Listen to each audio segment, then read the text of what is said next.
This is a die. If you have multiple, they're called dice. And they can be used for board games. You see them in casinos a lot of different things that you could do with this die. One thing that you could also do with it is probably set your fantasy lineup, especially your running backs, because that seems like what fantasy football is this year. Nothing but a roll of the dice. Yo, what is going on, Headliner Nation? Welcome into my Week 11 analysis for every matchup and the running back position. Last week was definitely a weird one. Some of our top options did not perform as we would have liked. And some of the guys that have been bottom dwellers all season long came out of nowhere to finally put together some strong performances for us. So what are we gonna get this week? Only time will tell. But hopefully we get enough information this week that you're not feeling like you're rolling the dice when you set your fantasy lineup. So hit that like button for me, subscribe if you're new here, turn on the bell notification so anytime we go live or drop content, you'll know about it. And let's kick off our analysis on Thursday Night Football. Thursday Night Football, Cincinnati and Baltimore, both of these teams are coming off really tough losses last week. So I bet they're going to be ready to hit and hit hard. And there's also going to be some questions that we may not have answers to, but let's try to figure them out right now. For Cincinnati, there's no questions with them. Joe Mixon is the starter. He's the guy. He's the only one in the backfield that matters. And now he has 3 straight games with a touchdown. And even though he's not reaching the type of ceiling that we've seen from him in the past, he continues to be an RB2 that if we start on a weekly basis, we know we're getting RB2 numbers. And Baltimore's run defense has been pretty good this year. They're still currently ranked 11th, even after getting gashed on the ground by Devin Singletary for 150 yards.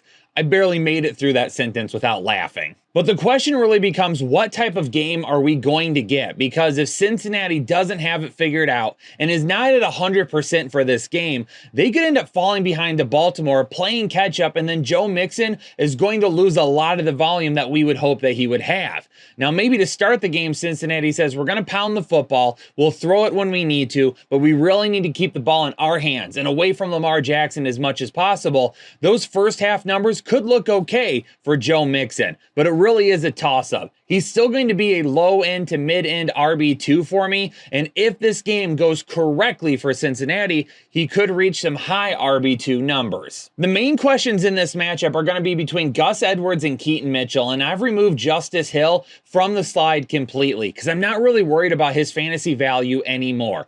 Gus Edwards continues to be the guy. In volume and touch-wise, he was still the guy last week, even though Keaton Mitchell showed that explosiveness once again. Gus Edwards played more snaps than Keaton Mitchell and Justice Hill combined last week. He had more routes run, and he had more carries on the ground. He continues to be a guy that is the starter in this offense. And he's got a nose for the end zone. Not great numbers last week, but found the end zone once again. That makes the 4th straight game that he's run for a touchdown and 7 total rushing touchdowns over the last 4 games. In the middle of last week, Mitchell popped up with a hamstring issue, and coming into the game, it was unknown whether or not he would experience any type of a larger workload than what he saw the week previous. Now, in the first quarter, Edwards saw 9 snaps to Mitchell's 6, but then Mitchell only played 7 of 39 snaps the rest of the game. Now, maybe that had something to do with the hamstring injury, and maybe because he wasn't at 100%, they decided they didn't want to push it.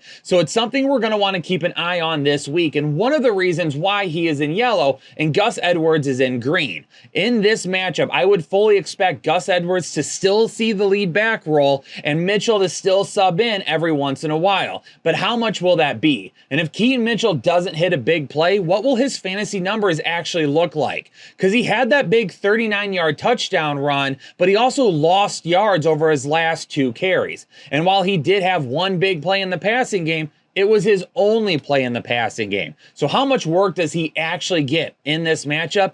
Keep an eye on the hamstring injury. Keep an eye on what it could look like heading into Thursday Night Football. If he's fully healthy, he could definitely be a flex option for us. But Gus Edwards will be firmly locked in as an RB2 for me this week. Before Dallas and Carolina kicks off, it may be best to take some Tylenol or Advil or something to help with a headache, because if you own Tony Pollard and you plan on putting him in your lineup once again, there's a good chance that you are just going to have a headache by the end of this game. Last week, going up against against the New York Giants, it was a great opportunity for Tony Pollard to have a breakout game. Now, he didn't play nearly all of the fourth quarter, but even going into that, he wasn't playing that well. He only had 55 rushing yards on 12 attempts and didn't score a touchdown.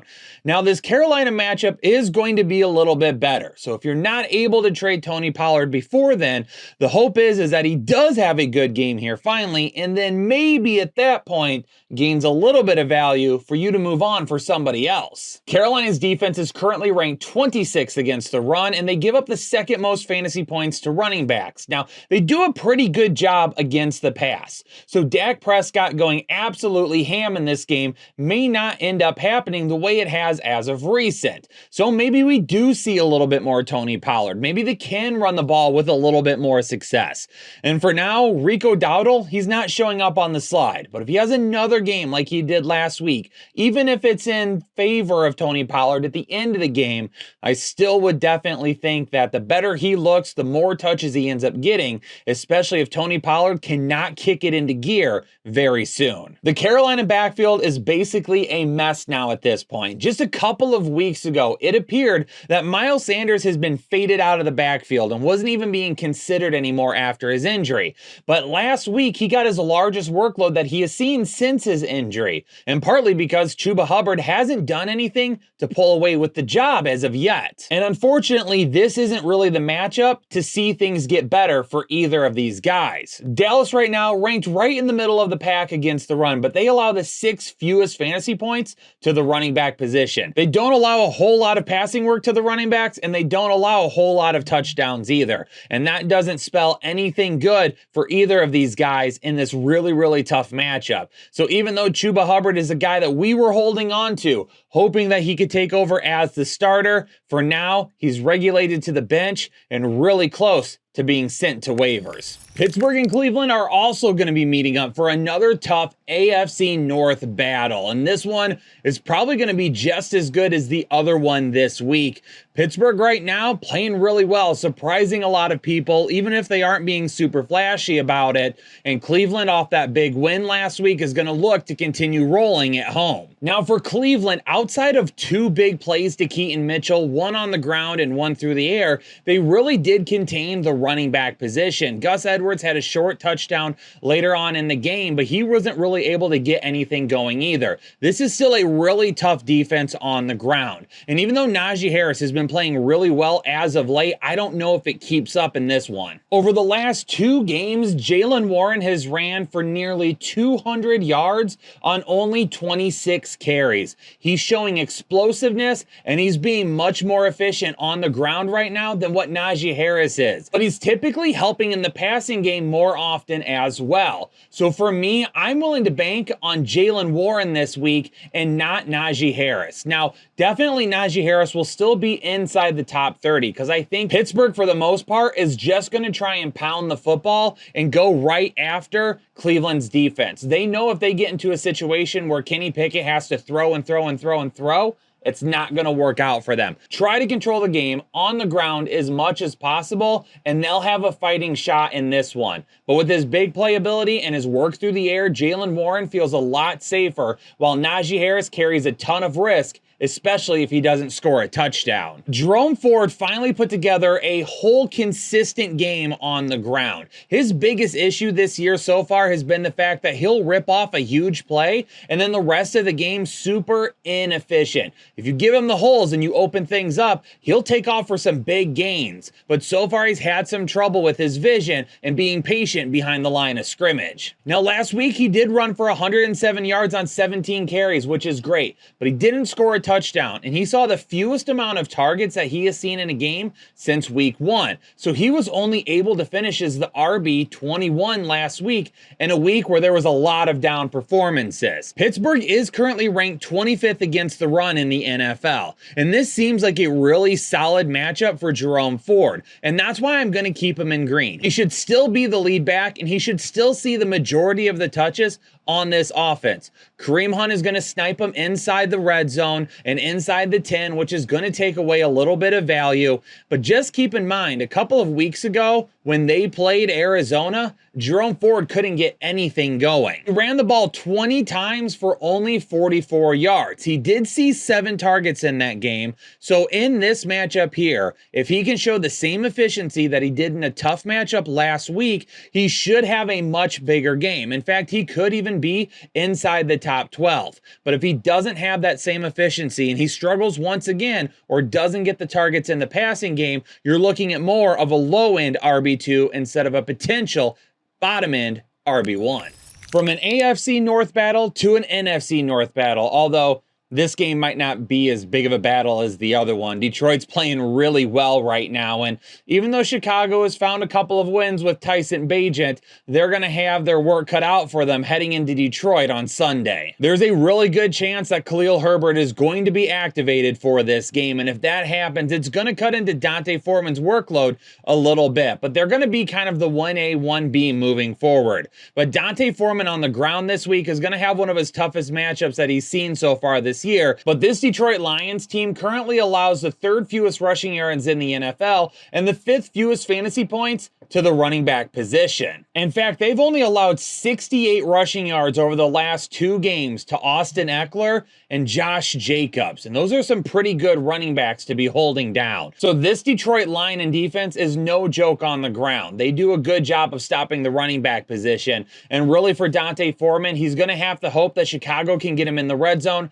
and he can find the end zone, because if he doesn't, he's likely not finishing inside the top 30. And Khalil Herbert, his first game back from injury, I don't know if he gets the volume necessary to get himself into the startable category either. Both David Montgomery and Jahmyr Gibbs are coming off pretty big games against the LA Chargers. Now, for David Montgomery, the majority of his day, or should I say almost all of his day, was made on one big touchdown run. If it hadn't been for that, it wouldn't have been a good day for David Montgomery. Who knows what would have happened? But in this matchup going up against the Chicago Bears, you're going to see a big discrepancy in the numbers. They allow the 2nd fewest rushing yards in the NFL. But how do they allow so many points to the running back position if they stop the run? Well, that would be because they allow the 3rd most receptions to running backs, the most receiving yards to running backs, and the most receiving touchdowns to running backs. They've allowed 5 receiving touchdowns to running backs this year. No other team in the NFL has allowed that many. So while they're good at stopping the traditional run game, Jahmyr Gibbs in the passing game has a whole lot of work ahead of him potentially this week.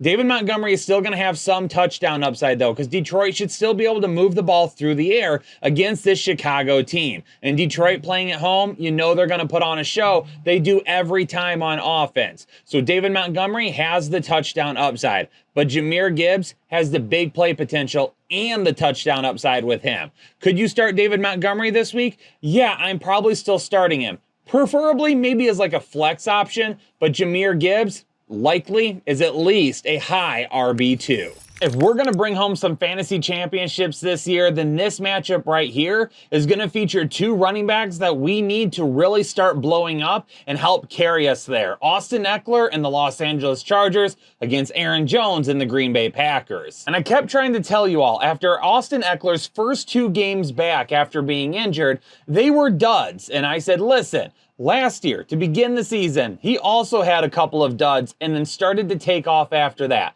Just be patient, wait it out, and things are going to get a whole lot better real soon. And sure enough, since then, he has finished as the RB6, the RB4, and once again, the RB4. And now this matchup going up against Green Bay should bring some high upside once again. Green Bay is currently ranked 27th against the rush, and they got absolutely hammered by Najee Harris and Jaylen Warren on the ground last week. So even though Austin Ekeler really hasn't picked up on the ground yet and has been using touchdowns and receptions to really help drive his value, they've been trying. The Chargers are still giving him the football, and he's still putting together decent performances, but this week could finally be the ceiling that we've waited for. In fact, right now, over on Underdog, his current rushing line is 50.5 yards, and you know what?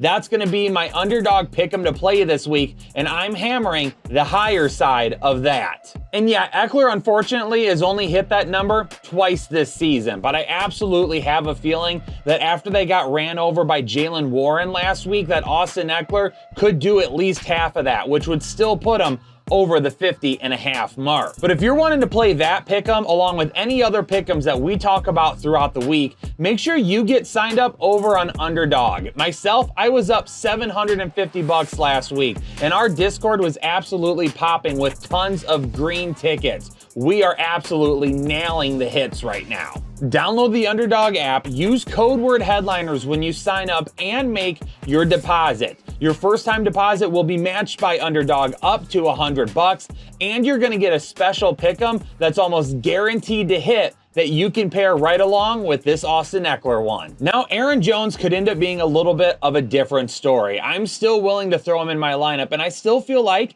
he has a decent amount of upside. When I talked about this matchup last week for Detroit, I had mentioned that Chargers have been a little bit tougher on the ground, but David Montgomery and Jahmyr Gibbs both had fantastic runs. It's the work in the passing game that has really caught them off guard this season and has made the running back ceiling a lot higher for the ones that play against them. The Chargers are allowing the fourth most fantasy points to the running back position right now. And when I take a look at this matchup, I really wish Aaron Jones would be getting more along the lines of about 60% of the snaps right now, but he's almost darn equal with A.J. Dillon. And I think a big reason for that is that Green Bay just wants to keep him healthy. He's still getting more touches than A.J. Dillon. He's just really splitting the snaps. If he's not being utilized, there's no reason to even have him on the field, and Green Bay has been pulling him off. So hopefully this week, as long as we can keep him right around 50% of the snaps, I still think more than enough double-digit targets are in order to put him over the top and make him an RB2, especially if he can find the end zone on a big play.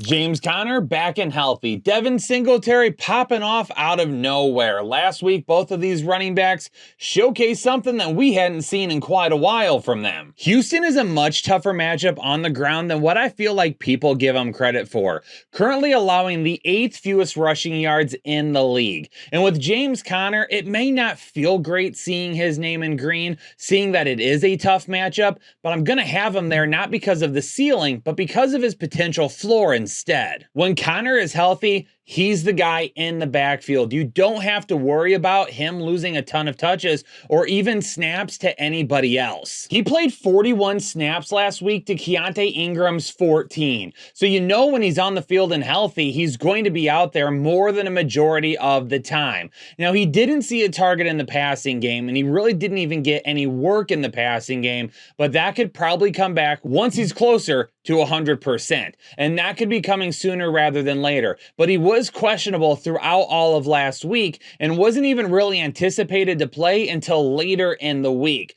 So we'll see how he feels this week. But for now, as long as he's on the field for a majority of the touches on the ground, even with a lower ceiling due to the tougher matchup, at the running back position, we're buying for safety every single week. I do not expect Dameon Pierce to make it back for the game this week, so Devin Singletary should be on his own once again. And coming off 150 rushing yards last week, you would expect his name to be in green. But unfortunately, I can't do that right now. This is a good matchup for him. But as bad as he and the entire run game have looked in Houston this season, it's just one game where he played really well. I don't know if that's enough to give him a green consistency factor as of yet. But Arizona is allowing the 5th most rushing yards and the 3rd most fantasy points to the running back position. So even if there is a little bit of a risk, because I don't want people to get too amped up on Devin Singletary, he's still going to be a really good flex option for me, and I'll have him inside my top 24 this week.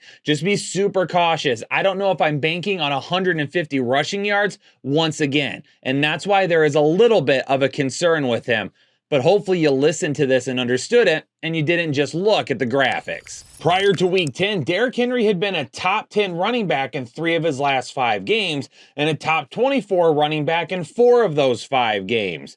Now he could get back on track and look to be his former self this week, but going up against Jacksonville in their 5th ranked run defense, it could be a little tough once again. Derrick Henry continues to be all about game script. If Tennessee can keep the game close, they can utilize Derrick Henry exactly like they want want to. But if things start to get out of control, they just can't run the ball, and because of that, Derrick Henry loses a ton of his upside. Over the last 4 weeks, Jacksonville has allowed the second fewest rushing yards to running backs. Now, if they can get their offense in line and get out in front of Tennessee this week and put them in negative game script, Najee Harris actually becomes, for the first time this season, a very interesting option for me. He's getting a lot of snaps when Tennessee is down, but he's not getting a ton of work. But this is why, in this matchup right here, maybe we need to think a little bit more about Tyjae Spears. Even though they've stopped running backs on the ground the last 4 weeks, they have allowed a ton of work in the passing game.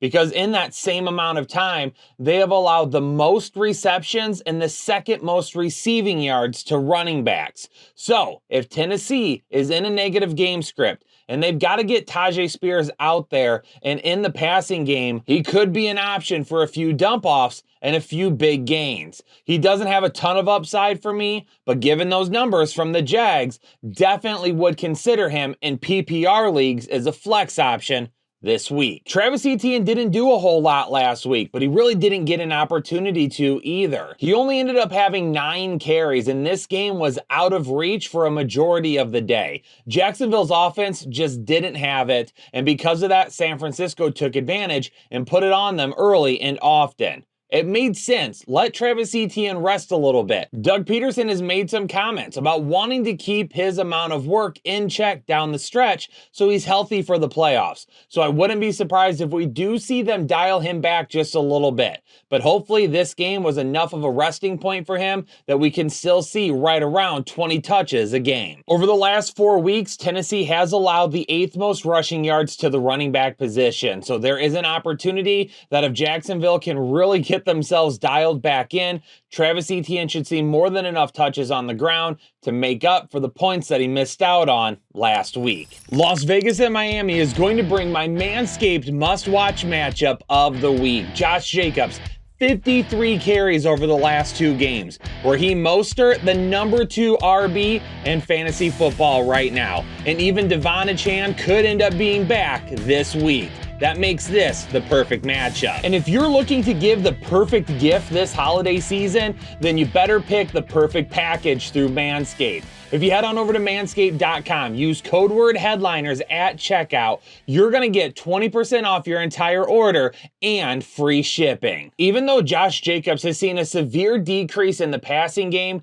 he has 53 carries over the last 2 games. And a couple of weeks ago, the Las Vegas Raiders made it known. We've got Davante Adams and Josh Jacobs as our superstars. We are going to feed them the ball. And really the only way that Las Vegas is even going to be able to keep this game close is by running the football in the first half. If they come out trying to throw it all over the place and either turn it over or don't sustain long drives, Miami's going to put up points. They're going to put up points in a hurry, and Las Vegas is going to go down fast. Then the run game would disappear, and that does bring some risk for his ceiling, but the floor should be there. If we can get him at least 20 touches in this game once again, he absolutely should give you more than enough fantasy points to allow you to have him at least as a safe RB2 on your team. The Las Vegas Raiders allow the 4th most rushing yards on the season so far, and Raheem Mostert has been absolutely taking advantage of any matchup that comes his way that will allow him to produce a high upside. And even with Devon Achane coming back, I absolutely still see Raheem Mostert as the guy this week. He's going to remain in green regardless of what happens with Achane, because I definitely could see a situation where Achane's touches are limited this week so he can get back to 100% and they don't risk another injury, because they're going to want him down the stretch. And for Achane, he is going to bring some risk this week, but I'll tell you what, if he plays, I'll have him in my lineup. He's been way too explosive in the other games, even with a fewer amount of touches, to leave on the bench in what could be a really solid matchup. So really, if we can get him 10 touches this week, that should be fine. He should have a really nice floor with that. But I am going to leave him in yellow because as of this recording, we don't even know if he's going to play. He could still end up being out this week. If he does end up making his way out there, let's just hope he busts some big plays and we see some of that upside that we saw earlier in the season. Consistency and inconsistency. That's the name of the matchup here with the Giants and the Commanders. Because with Saquon Barkley, the consistency is there.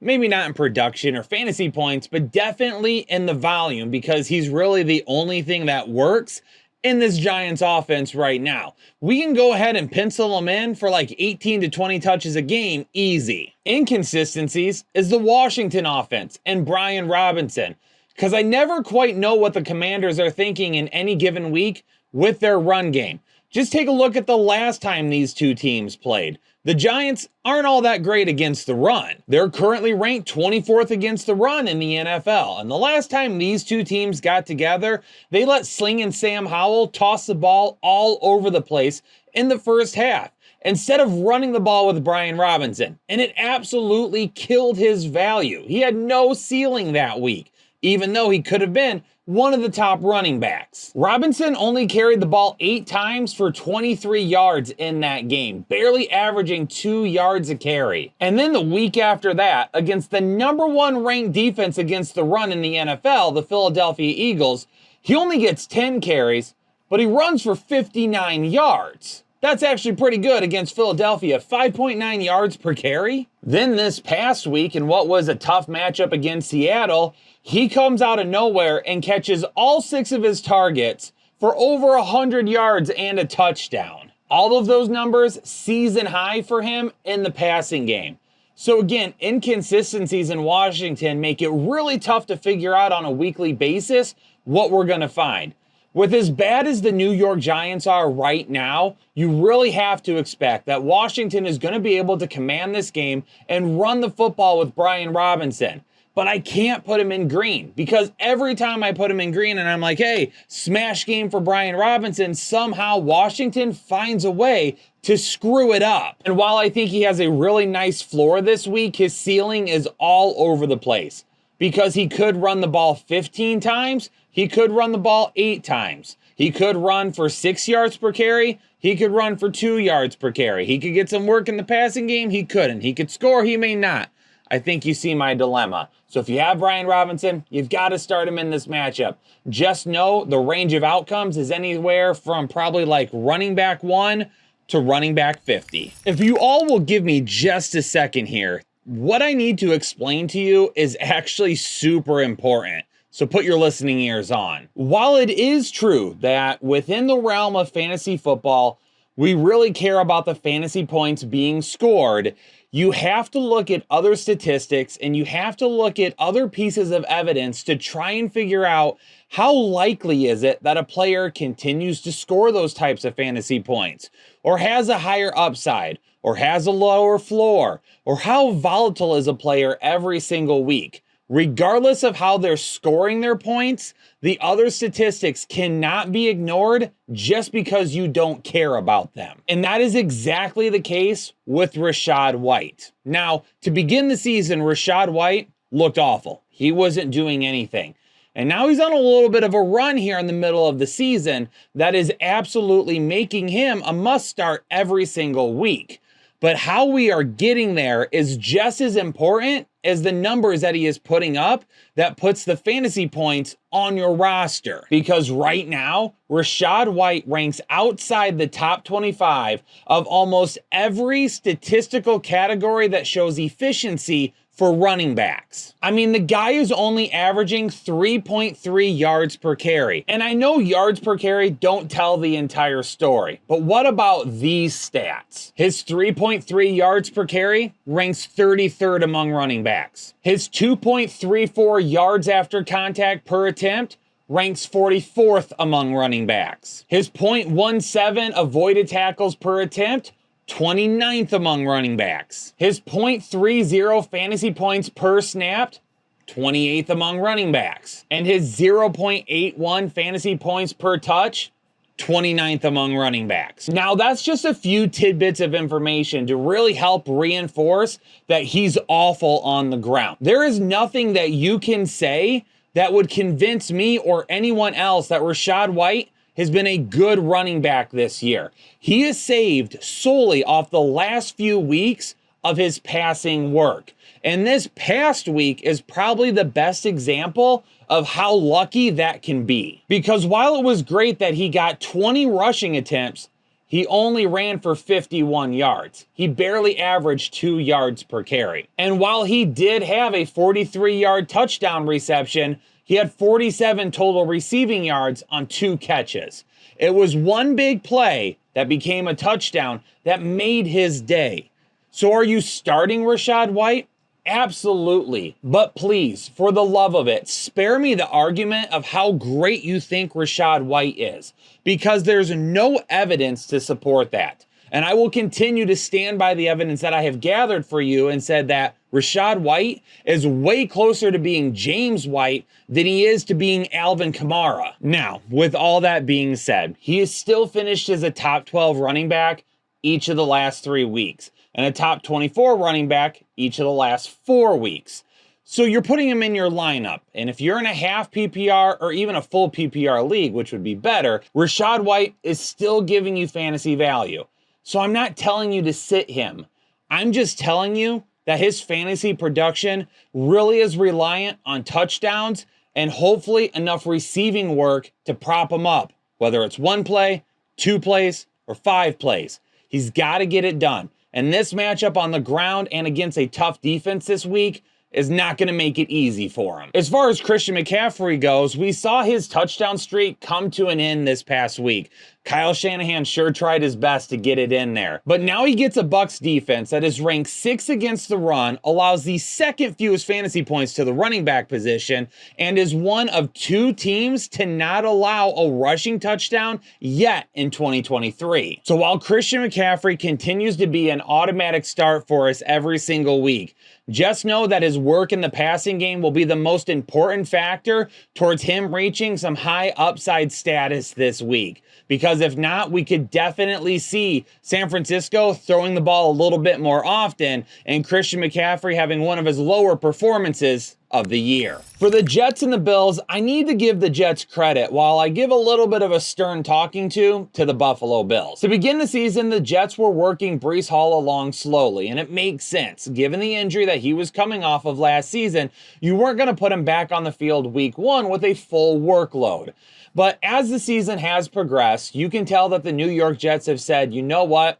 We need to rely on Breece Hall. He's the best running back in this backfield, and you've seen Dalvin Cook basically disappear at this point because Breece Hall, for as inconsistent as he has still been heads and shoulders above Dalvin Cook. So for as much as the New York Jets seem to mess up, kudos to them for realizing, hey, Breece Hall is our guy. And they're still trying to be slightly careful with him and make sure that he doesn't re-aggravate anything, because running backs who come back from those ACLs have a tendency to have some soft tissue issues afterwards, especially in the hamstring. But Breece Hall, for the most part, has looked good this year. He's going to continue to have some up and downs, though. He's going to have some matchups where it's like, this could end up being really good, and unfortunately, it doesn't work out that way. The biggest thing working against him right now is Zach Wilson and this passing attack. Because has Zach Wilson been awful? No. Has he been good? No. He's really been the definition of mediocre,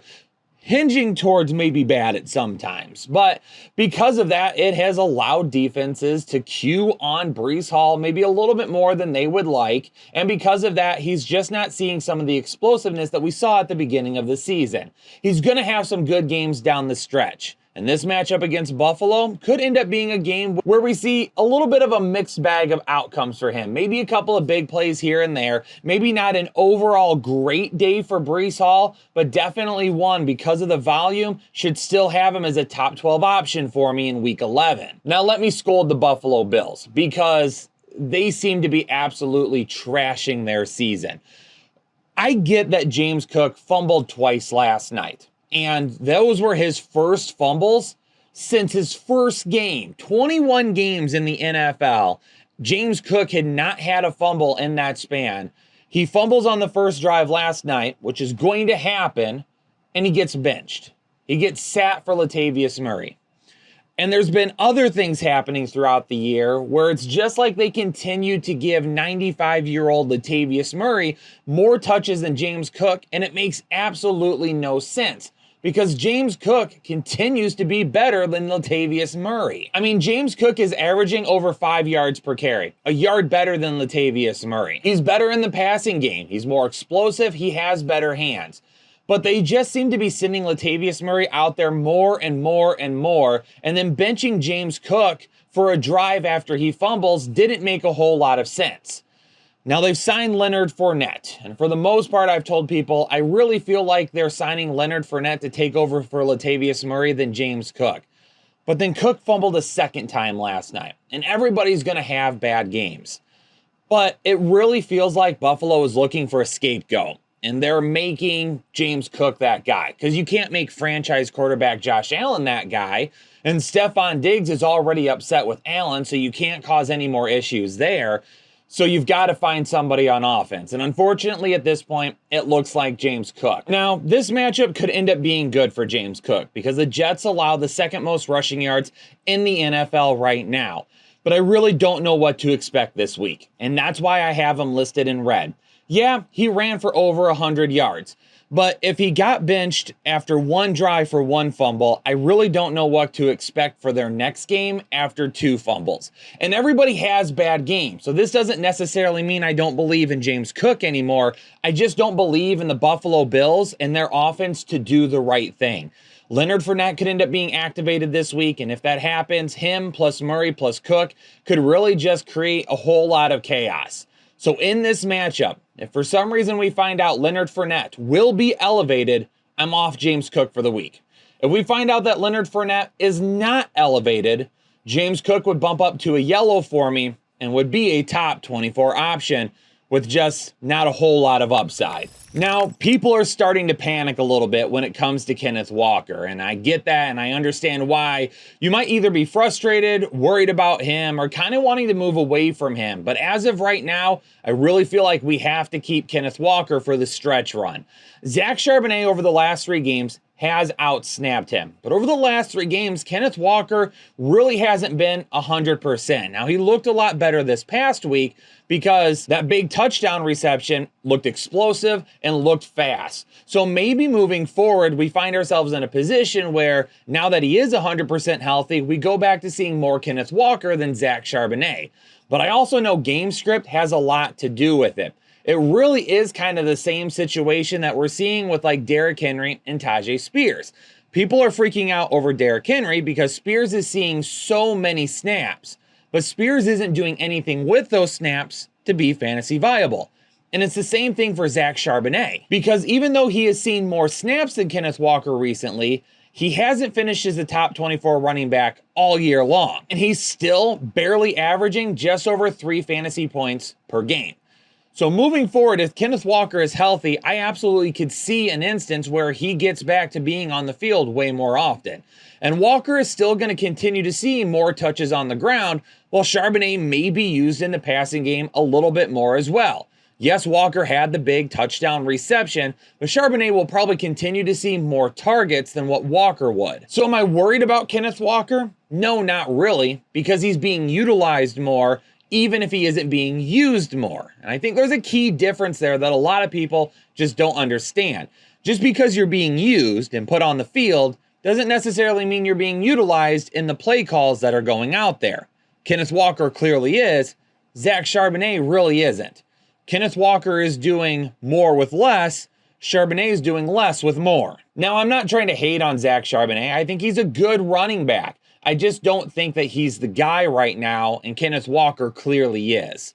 So as we move forward with Kenneth Walker, maybe we don't see some of the ceiling that we had at the beginning of the year, but as he gets healthy and goes up against a defense that they've done good at limiting fantasy points, but still are ranked 22nd against the run right now, we could see Kenneth Walker have a pretty decent day. The biggest thing for Seattle is let's just get us into some positive game script. If we can put some positive game script in front of Seattle and allow them to just pound the football with Kenneth Walker, his upside will start to increase dramatically. Now, we still have another week until Kyren Williams is eligible to return. And honestly, when he does return, I don't want anything to do with Darrell Henderson, Royce Freeman, anybody else on the roster that might be a running back, because it will be Kyren Williams' backfield once again. So for this week, if you're in a bind and looking for someone to just throw in your flex, maybe an RB2, Darrell Henderson once again will probably be the lead back for the LA Rams. I'm not super confident that he's going to have anywhere of a high ceiling in this game, and his floor is probably not going to be that great either. But he'll definitely be inside the top 30 because so far he's been the guy for LA since Kyren Williams has gone down, and more than likely for at least one more game will be that guy. Just don't expect a whole lot out of him and be willing to move away from him once Kyren Williams is ready to go. All right, let me give the Denver Broncos a little bit of credit. To begin the year, they looked awful, and I mean awful. I need to emphasize it a little bit more for dramatic effect because that is how bad they were, historically bad. But over the last few weeks, they have looked a little bit better. They've held Patrick Mahomes in check. They held Josh Allen in check on Monday night.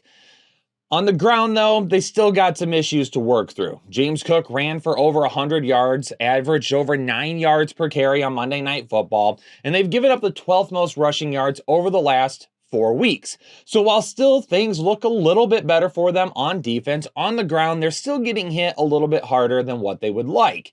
And this matchup against Minnesota could lead to some good potential if we knew who the running back was going to be. Now, as of right now, I don't expect Alexander Mattison to clear concussion protocol in time for this week's game. And the main reason for that is because they've already brought in Myles Gaskin again. So them bringing in another running back already kind of signals to me they'll be without Alexander Mattison, which is why Ty Chandler is going to get a yellow designation this week because it could end up being a pretty decent matchup. Again, the Denver Broncos have done a pretty good job of holding two of the top quarterbacks in all of football to pretty low standards these past couple of weeks. And now they're going to get Josh Dobbs, who has looked fantastic in his first 2 games with Minnesota. Don't get me wrong, but he's not Patrick Mahomes and he's not Josh Allen. And I think a big thing will be as well, does Justin Jefferson make it back this week? So with all those things combined, right now I'm going to have Ty Chandler in yellow. I don't think he is a safe bet by any means. But given the fact that if you give him 15 carries potentially in this game, and he can run like James Cook did this past week, you could see him getting around 80 rushing yards, which you could do a whole lot worse with. Will he be inside my top 30? It's going to be super close. But he definitely isn't the worst option of the week by far. The Minnesota Vikings run defense has been really solid this year, allowing the 10th fewest rushing yards and the 6th fewest fantasy points to the running back position. Now, Javonte Williams has started to look a little bit more like his former self. Over the last 3 to 4 weeks, we have seen his workload increase greatly now that he's finally starting to work his way back from that knee injury last year.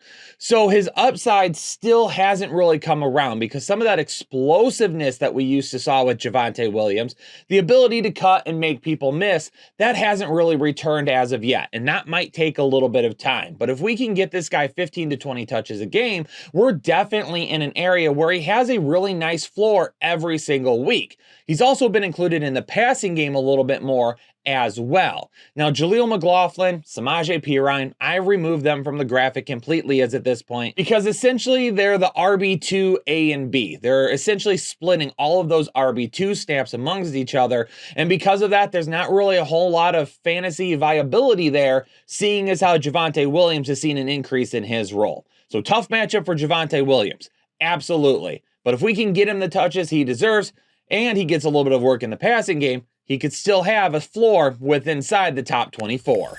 Monday Night Football is going to bring a rematch of last year's Super Bowl. The Kelsey brothers will be battling once again, and more than likely Taylor Swift won't be there because I believe she's out on tour again anyway, but this could end up being a really fun matchup to watch. And from the running back perspective, we've got a couple of guys that we thought the ceiling was getting really high with, and unfortunately over the last few weeks, it's only gotten lower. Let's start with DeAndre Swift, because when he took over as the starter in week 2 and went through week 5, the guy was averaging almost 6 yards per carry and he was scoring. He looked like the type of guy that people were making fun of Detroit for letting go. Why would you let go of such an explosive back? It looks like Philadelphia is doing the right thing.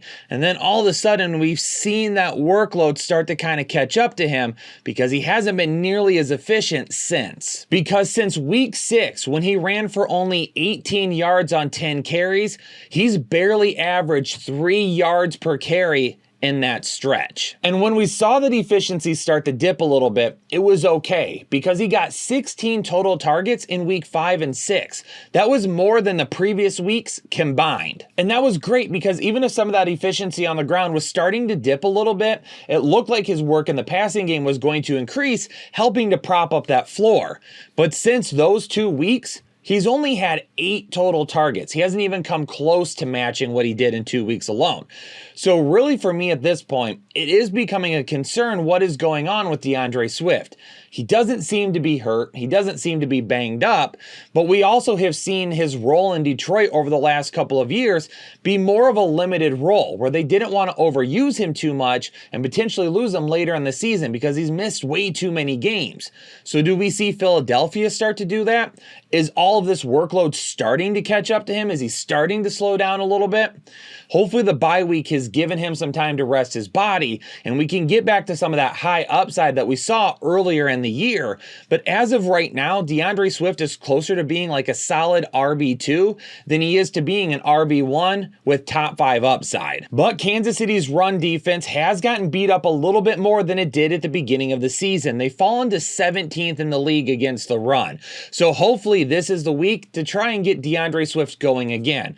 But we know that this is going to be a battle back and forth. It's going to be Jalen Hurts and Patrick Mahomes. So the question is, does Philadelphia come out running the ball to start to keep the ball away from Patrick Mahomes, or do they put themselves in a situation where they have to throw it the entire game and it becomes a back and forth battle where DeAndre Swift just doesn't see as many touches on the ground as we would like? For Isaiah Pacheco, he had touchdowns in weeks 3, 4, and 5, including a 20-carry, 115-yard performance in week 4. He definitely looked like he was picking up steam, and the ceiling was going to look great for him in this offense. But since then, he hasn't ran for 70 or more yards in a game, he hasn't scored a touchdown, and he hasn't averaged close to 4 yards per carry. So the question now is becoming, where is the trend with Isaiah Pacheco going? Because we've seen some matchups where absolutely he could have really dominated on the ground, and it just didn't happen. Now, part of it is a game script thing. In Kansas City's 2 losses this year, Pacheco hasn't seen double-digit carries. When they're up and they're able to run the ball and be strategic with the game plan, they do, but they're not necessarily giving Isaiah Pacheco a good workload. Really what he's doing, he's complimenting Patrick Mahomes. Even with the downgrade in wide receivers, even with Patrick Mahomes not reaching his ceiling like we've seen in the past, they're still running everything through Patrick Mahomes and then complimenting him with the run game. And honestly, down the stretch, if you really want to fake some teams out, when you have a good matchup, try to run the ball a little bit more. Then maybe that opens things for Patrick Mahomes a little bit better, and then at that point, you see some more ceiling. I really feel like Kansas City needs to do a better job of getting Isaiah Pacheco going in the ground game, regardless of the score, and then working the pass off of that. But this matchup against the Philadelphia Eagles, the same thing I said about DeAndre Swift. If we find ourselves in a situation where the Eagles are putting it on the Kansas City Chiefs and the Chiefs aren't really able to keep up, or it's a back and forth battle, finding 12 carries for Isaiah Pacheco this week could end up being really, really tough. And considering this is the #1 run defense in all of football, Isaiah Pacheco for me this week just has very, very little upside, and his floor doesn't look great at all. Yo, Headliner Nation, I appreciate you tuning into this episode. 14 matchups in the NFL this week, and I covered every running back that is fantasy viable for you. Hopefully this episode helps you figure out who you're going to put in your lineup this week. And at the end of the episode, if you've listened to the analysis and you still have some issues with maybe one or another running back on who to start, the rankings episodes on Thursday will definitely help you answer those questions. For now, though, I got to go get started on that tight end research. I hope everyone is staying safe and healthy out there, Headliner Nation, and I'll see y'all on the next episode of the Fantasy Headliners.